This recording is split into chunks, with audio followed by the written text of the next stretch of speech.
Ingi, besti þjálfarinn í fyrirhlutanum, ertu sammála? Verðum við ekki verið það? En svona öllu gamni slepptu, hörkubarátta við Haukana, Snæfell eina liðið sem búið að vinna Haukana á þessu tímabili og Íslandsmeistarar síðustu 2 ára, það hart sótt að ykkur samt. Já, Haukarnir eru með mjög skemmtilegt lið og við erum með það líka. Þannig að baráttan á milli 2 liða hérna svona eins og lítið út fyrir að vera, en það má ekki slaka neins þar á. Við lentum í barðinu á Keflavík í næstsíðustu umferðinni og það liðin eru bara þannig ef þú ert ekki alveg fókuseraður þá getur þú mist út eitthvað sem þú heldur að eigir að hafa.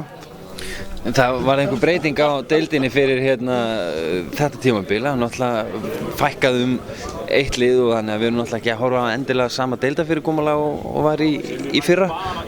Breytir það einhverju?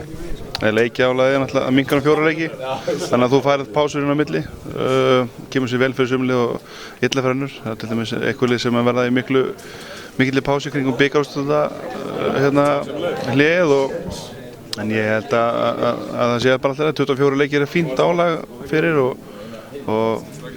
deildin er bara þannig að við til dæmis í Hólumunum erum ekkert ósátt við það að fá 24 leiki en 28 leiki voru betra fyrir okkur vegna þess að hver leikur fyrir okkur er eins og samaæng. Þannig að við viljum fá fleiri leiki og vonandi verður þetta betra næsta ári.